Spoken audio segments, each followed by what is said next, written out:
Python supports the usual logical conditions for mathematics. Equals, not equals, less than or equal to, greater than or equal to. These conditions can be used in several ways, most commonly in conditionals like if statements and repetitions such as loops, which will be discussed later.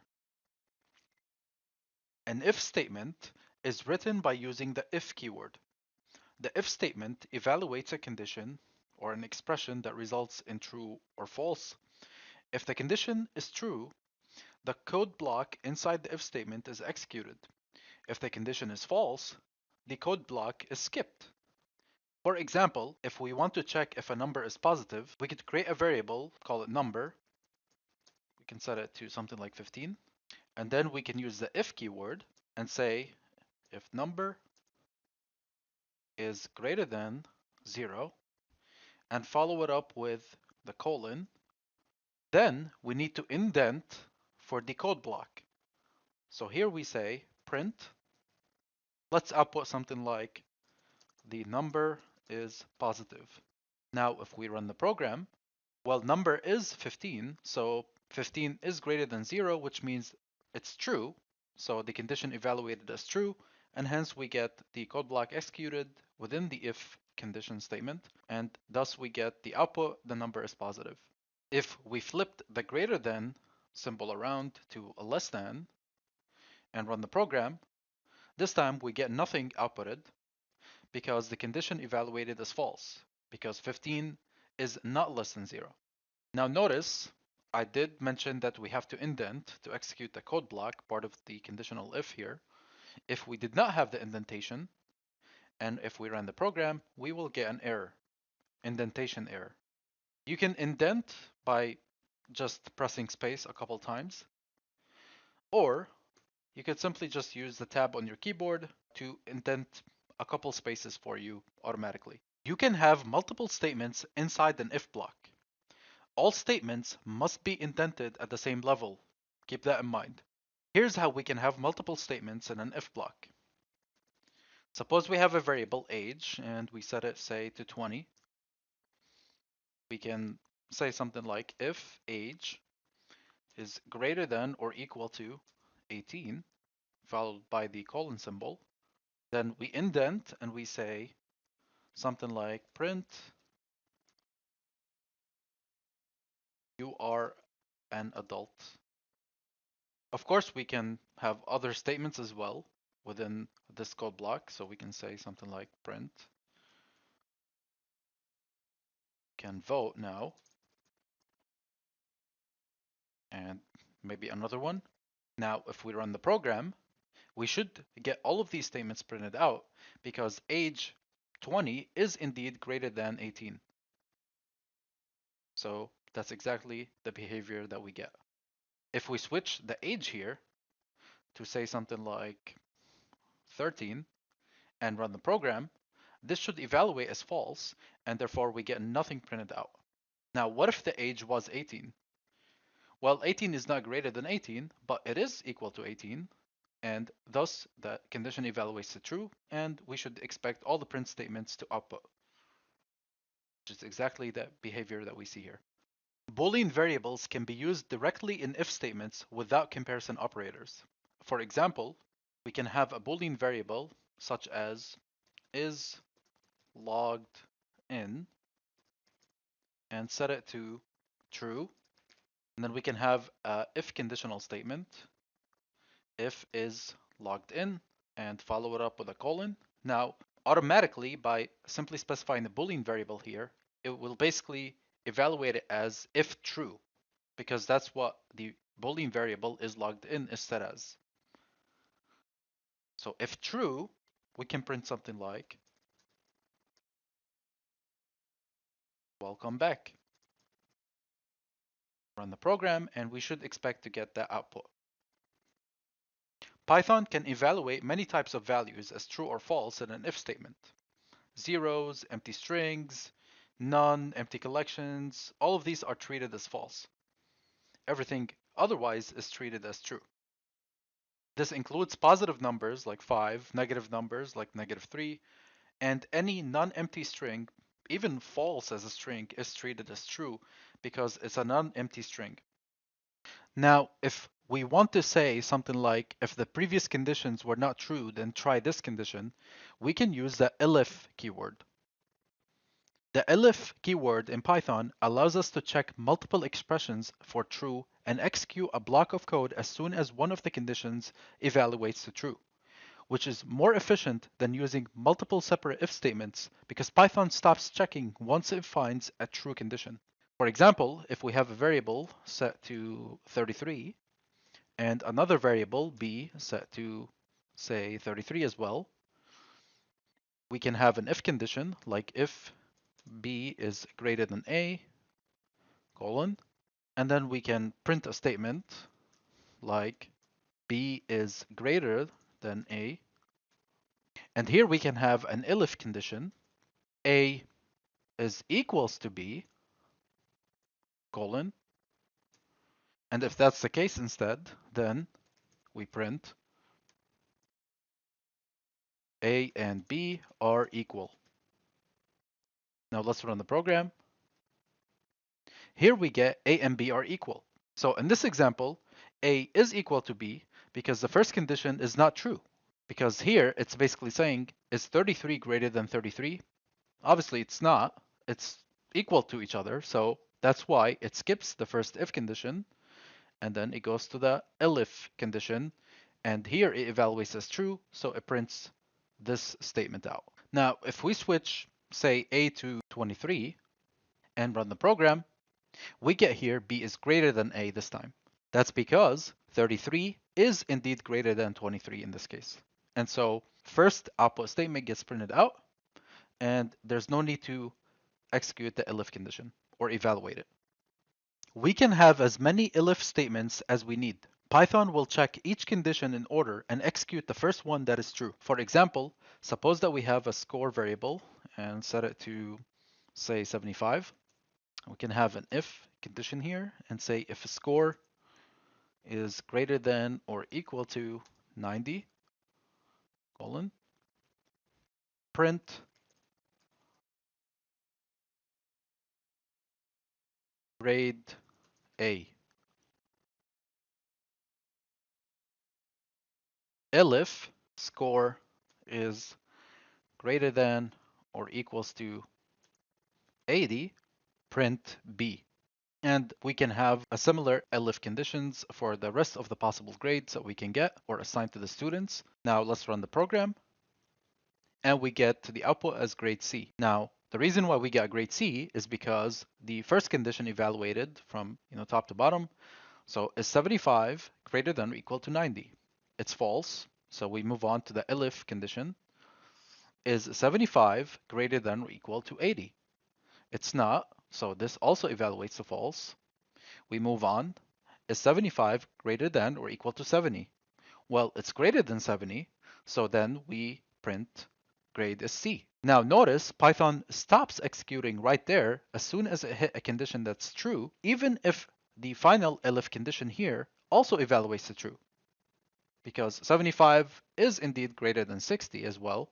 However, we don't get the output grade D, and we only get grade C because, as I said, this elif condition here evaluated as true. So Python outputted grade C and it stopped executing right there. Now, if we want to catch anything that isn't caught by preceding conditions, we can use the else keyword. The else statement is executed when the if condition and any elif conditions evaluate false. For example, suppose that we have a is equals to 200 and we have b is equal to 33. And suppose that we have the if condition as if b is greater than a, colon, we print b is greater than a, elif a is equals to b, colon, we print a and b are equal. Since the first condition is not true, and also the elif condition is also not true, we can have an else condition so that it can print kind of like a default value, print A is greater than B. Run the program, and we get A is greater than B. So let's see how Python evaluated this. Well, first it started with the if condition. Is 33 greater than 200? Well, it's not, so this evaluates to false. Moving on to elif. Is 200 equal to 33?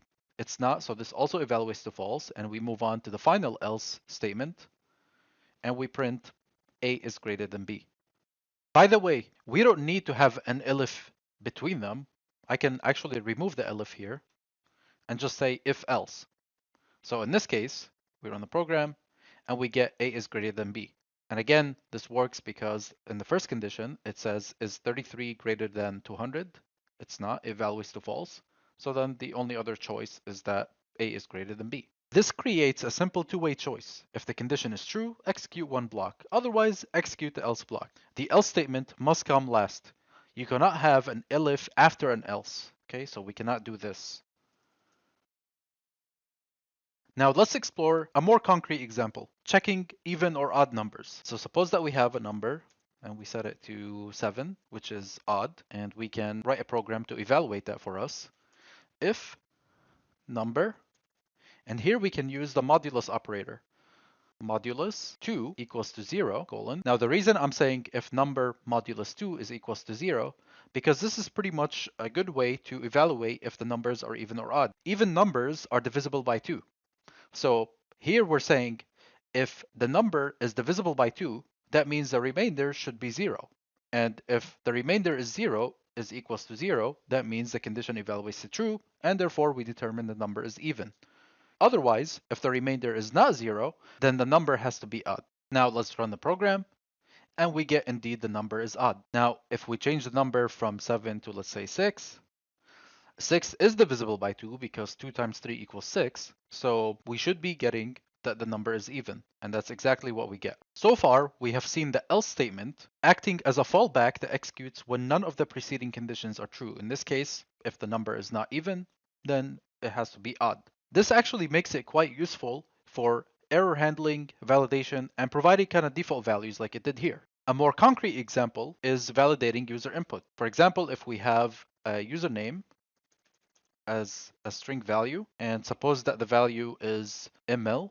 Now we can use a condition if len, and len is short for length basically, and we can use this to measure the length of the string username. So if length of the username in parentheses is greater than 0, colon, then we print, and we can format the string welcome, comma, and here we can use a placeholder as part of the string formatting in order to pass in the variable username. So we can display it in the output. Else, print something like error username cannot be empty. Now let's run the program, and here we get welcome email. So let's see how it evaluated that. Well, here it basically said, is the length of the username greater than 0? Meaning, is this a string that actually has text in it? Like, does it have letters in it? If it did not have letters in it, then it would just be an empty string like this. But because we have 4 letters, so then that means that is greater than 0, which evaluates to true, and thus we get welcome email. But if it was empty, and we run the program again, this time, the length of the username string is 0. Technically speaking, there's nothing. So the username is empty, and thus we get the else condition evaluating, and we get the output error username cannot be empty. We can combine if, elif, and else to create a comprehensive decision-making structure. For example, let's write a temperature classifier program. We can start with a variable like temp, set it to 22, for example. And then we can say if temp is greater than 30, print something like it's hot outside. Elif temp is greater than 20, print it's warm outside. Elif temp is greater than 10. Print it's cool outside. And finally, we can end it with an else and say something like it's cold outside. Let's run the program. And here we get it's warm outside. So let's evaluate how we arrived at this result. It's warm outside. The temperature is 22. So we start at the if condition. 22 is not greater than 30, so that evaluates to false. We move on to elif. 22 is indeed greater than 20, so this evaluates as true, and we print it's warm outside. And then the program ends there, and there's no need to execute or evaluate any of the rest of the elif statements or else statements. We can have if statements inside if statements. This is called nested if statements. Each level of nesting creates a deeper level of decision making. The code evaluates from the outermost condition inward. For example, suppose that we have an age variable where it's set to 25, and we have a variable, say, has license, and we set it to true. We can say if age is greater than or equal to 18, and here we can have a nested if statement. So another if, so if has license, print who can drive.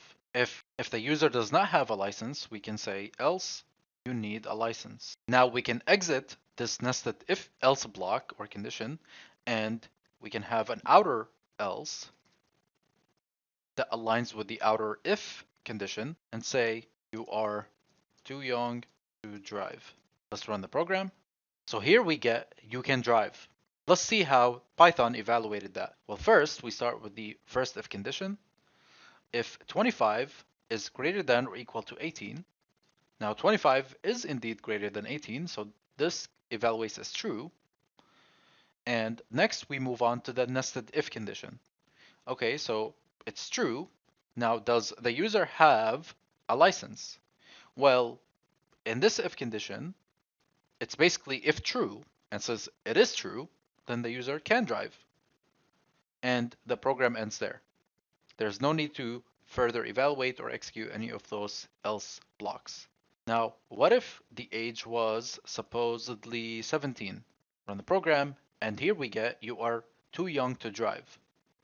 So again, if 17 is greater than or equal to 18, well, it's actually less than 18, so this evaluates to false, and we simply just print out the outer else print block, you are too young to drive. Now, what if we set it to 18, for example, but change this has license to false? Run the program, and here we get you need a license. So first it started with if 18 is greater than or equal to 18, well, it is equals to 18, so that evaluates as true. Then we move on to the nested if block, and it says if has license, well, it's actually false, so then it skips this print statement, and then the only other option is you need a license in this else block. And the program ends there, and this is what we get, you need a license. Now, so far we have seen that if statements cannot be empty. But if for some reason you have an if statement with no content, you can use something called the pass statement to avoid getting an error. And this can be useful when you're creating code structure, but you haven't implemented the logic yet, or when a statement is required syntactically, but no action is needed, for example. So suppose that we have a value variable and set it to 50, and an if condition, if value is less than 0, print negative value. Elif value equals to 0. Here we can use the pass statement. So in this case, it could be maybe like a 0 case where no action is needed, or maybe you do later as part of further implementation of code structure. Again, this is a comment, okay? And then finally, we can have something like else print positive value. Now, if we run the program, we get positive value. Let's see how it evaluated that. Okay, so first the value is 50. Now, is 50 less than 0? Well, it's not. So is 50 equal to 0? Well, it's not. So then the only other option is the default case, which is positive value. Now, what if we actually switch this to 0 and run the program? Now, notice we don't really get any output. Okay, so let's see how that happened. Well, is 0 less than 0? It's not, so this evaluates as false. Elif 0 is equal to 0. Well, 0 is actually equals to 0, so this is true. But we don't really have any print statement or anything here. It's just a pass statement. So basically we're saying this is true, but there's nothing to print right now, or we haven't decided on what to do with this condition or case yet. So for now, just pass and end the program. Now, if you have only one statement to execute, you can put it on the same line as the if statement. And we call this the shorthand if. For example, we can have a one-liner if statement program like this. Suppose that we have A is 5 and B is 2, and we can have an if condition as a one-liner. A is greater than B, colon, print A is greater than, and run the program, and we get A is greater than B, which makes sense because 5 is indeed greater than 2. Okay, so we call this a one-liner if statement. So this is kind of like a shorthand if. And similarly, we can expand on this and we can have a shorthand if else. For example, we can rearrange this something like print A if A is greater than B, else print B. Run the program and we get A. Now, of course, if we switch this around, maybe like say B is 22, now this time we will get B because B is actually greater than A in this case, so the else condition is the one that gets executed. We can also use a one-line if-else to choose a value and assign it to a variable. For example, again, suppose that we have the A and B variables. We can introduce another variable, call it maybe bigger, and set it to the following expression: A if A is greater than B, else B. Print bigger, comma, bigger. Run the program, and we get bigger 22. So this bigger output here is coming from this string in the print statement, which prints regardless, and then the 22 is coming from this variable bigger. So why is it 22? Well, here we are saying print A or 5 if A is greater than B, or print the B value. Since A is not greater than B, because 5 is less than 22, therefore we get the B printed out. And thus bigger is set to B, and B's value is 22, so bigger is 22. And thus we get bigger 22. We can also chain conditional expressions, but keep it short so it stays readable. For example, we can have a one-liner 3 outcomes type scenario. Again, we're gonna keep the A and B variables, and I'm gonna have a print expression. Print A if A is greater than B, else print equal if A is equals to B, else print B. Run the program, and we get B printed out. So if we were to evaluate this, we see that the first if condition here is saying is 5 greater than 22. It's not. Else print equal symbol. If A is equals to B, well, 5 is not equals to 22, so this is also false. And finally, we have else print B. So this is kind of like the default final statement, and that's exactly the condition that gets evaluated, and we get B. When should you use the shorthand if? Shorthand if statements and ternary operators should be used when the condition and actions are simple, it improves code readability, and you want to make a quick assignment based on a condition. So for example, if we are setting a default value, like we'll start with a username variable and set it to an empty string. We can have a variable display name set to username. If username, else guest, and print welcome and display name. Run the program, and we get welcome guest. So let's see how this was evaluated. Here we are saying the username is basically empty, right? So in the display name variable, we're saying print the username if there is a username value. In this case, there is no value set to the username, so then print out guest because there is no username populated. Now, if we did have a username populated, maybe Jimmy, run the program, this time we get welcome Jimmy. So in this case, this was evaluated based on if there is a username, then print out the username. Well, there is a username, we printed out Jimmy, and the else block was skipped.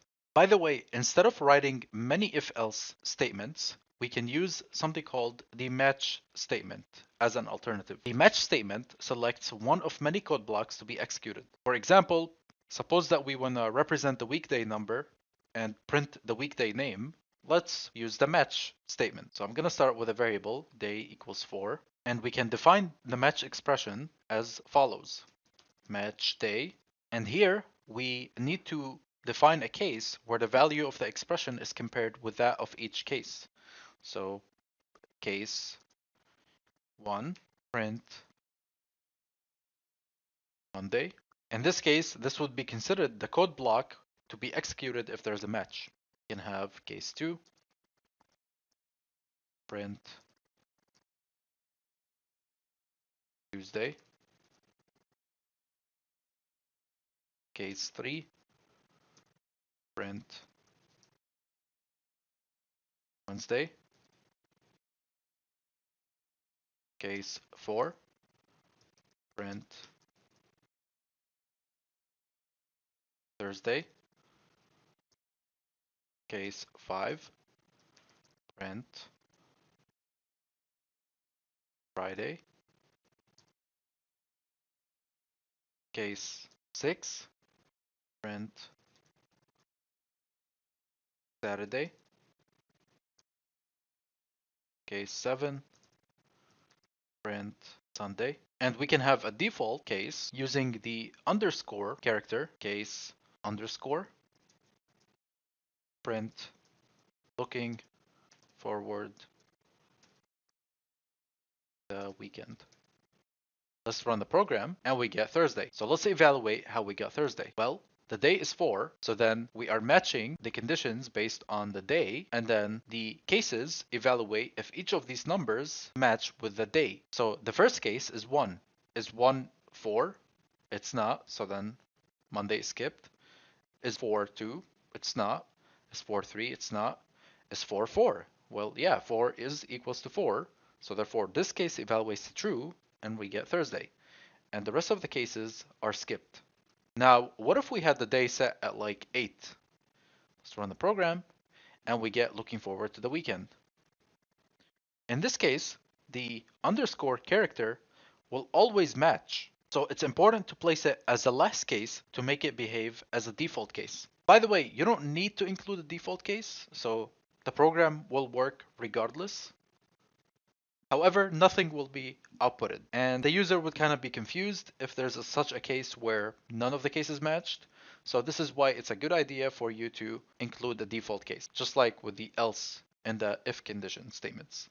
We can also combine values using the pipe character. We can use the pipe character as an OR operator in the case evaluation to check for more than one value match in one case. So for example, we can say case 1, pipe 2, pipe 3, pipe 4, and pipe 5, colon, print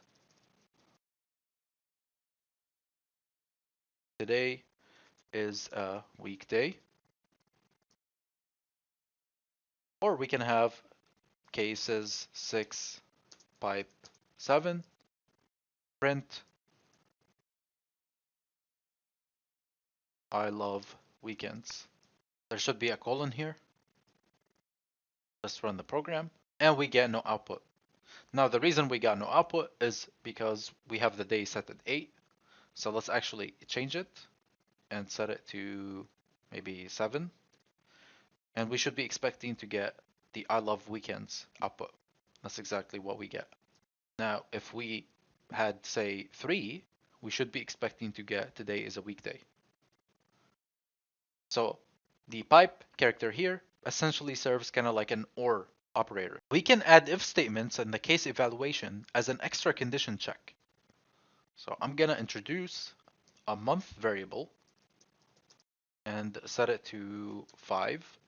And here in the cases, we can say after the last case here to 5, we can say if month is equals to 4, colon, and we can maybe replace this output here and say weekday in April.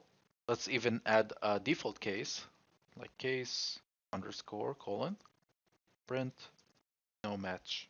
Let's run the program and we get no match. So the reason we got no match is because first we have the month at 5 and we have the day at 3. So the day actually does match because it's here. The next thing that is evaluated is the if condition. If month equals to 4, well, month is 5, so 5 does not equals to 4, so then this is rendered as false, and we have no match. So this is the default case that we get. Now, let me switch the month to 4 and run the program. This time we get a weekday in April, and we got that because the day actually matched as part of the case, and the month also did match as well. So all of this is rendered as true, and we get a weekday in April. Everything else is skipped. Now suppose that the month is 4, but maybe the day is like 7. Let's run the program, and we get I love weekends. So even if the month matched here, well, we also still have to match one of the cases as well. Since none of the cases matched, because we have the day set at 7, instead the case here, 7 is the one that matched. So again, we get I love weekends instead. We can use the and or not logical operators to combine conditional statements. Recall that Python has 3 logical operators, the and or not, where the and returns true if both statements are true, or returns true if one of the statements is true, and not reverses the result, returns false if the result is true. We can combine multiple logical operators in a single expression. Python evaluates not first, then and finally or. When combining multiple logical operators, use parentheses to make your intentions clear and control the order of evaluation. Suppose that we have age set at 25, and a variable is student set to false, Boolean value, and another Boolean variable, suppose has discount code set true. So we can have an if condition, like if age is less than 18 or age is greater than 65 and not is student or has discount code, and we can print discount applies. Let's run the program and we get discount applies. So let's see how the Python interpreted evaluated this. Well, first we start with if age is less than 18 or age is greater than 65, because parentheses takes precedence here. Okay, so the age is 25 and 25 is not less than 18, so this evaluates as false, or 25 is greater than 65.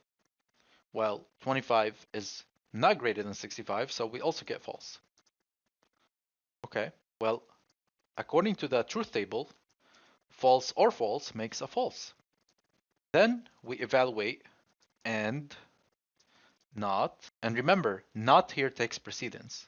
Okay, so we say not is student or has discount, and not is student, so is student is false. Remember, after not, and takes precedence. Okay, so even though we have an or here, we have to first evaluate the false and not false. What is not false? Well, not false is true. Okay, so technically we get false and true, because not false is true. Okay, and since and takes precedence, we need to, again, evaluate the false and true before we get to the or. So false and true, well, according to the truth table, the and truth table, both conditions have to be true in order to get true. So here we have false and true, so we get false. And finally, we can now evaluate the or statement. Well, has discount code is set to true. Okay, so true. Now we have a false or true. According to the or truth table, false or true, at least one of the conditions has to be true. So therefore, here we get true, because one of them is at least true. In this case, because we have an if true, then print discount applies. And that's exactly what we get as an output. So this is how you can evaluate long logical expressions combining and or not. Logical operators work really well, especially if you want to avoid a lot of nested if statements. For example, if we have a temperature program, like temp equals to 25, and we have a variable is sunny, set to true, and we have a condition that says if temp is greater than 20, and we have a nested if is sunny, then print perfect weather. Okay, something like that. Now, if we run the program, we get perfect weather. And the way this evaluated is because we have temp at 25, so 25 is greater than 20, so that's true. And then we have a nested if is sunny, so if true, so we have if true, and thus we get perfect weather. Now, if we had the is sunny at false, and we run the program, we get nothing outputted. Because even though 25 is greater than 20, and this evaluates as true, the nested if is false, so this does not get executed, and the program ends because we don't have any default else. But anyways, so again, I'm gonna set this to true. So how can we rewrite this or simplify this using one of the logical operators? Well, this can be simplified and rewritten using the AND operator. For example, we can say if temp is greater than 20, and is sunny, print perfect weather. And we get perfect weather printed out. So again, 25 is greater than 20, so we have a true and another true, so true and true. According to the truth table, the and truth table makes true, which we get perfect weather. If one of these was false, so suppose that we have the temperature at 18, run the program, we should not be getting any output because 18 is not greater than 20, so at least one of the conditions evaluates to false, even if one of the conditions here is true. Because we are dealing with the AND logical operator, we have a false and true, so we have false as a result. But you can see that we have simplified this. Both approaches produce the same result. Use nested if statements when the inner logic is complex or depends on the outer condition. Use AND or not when both conditions are simple and equally important.